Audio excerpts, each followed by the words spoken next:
నీవు బలాఢ్యుడవు, సర్వశక్తిమంతుడవు, సర్వజ్ఞుడవు.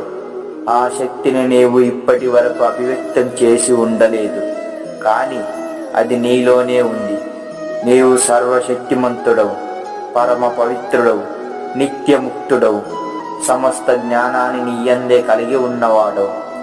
ఈ జ్ఞానాన్ని నీవు ఎందుకు ప్రకటించలేవు? నీకు దీనిపై విశ్వాసం కలగలేదు గనుక, విశ్వాసం ఏర్పడిన వెంటనే అది తప్పక అభివ్యక్తమై తీరుతుంది.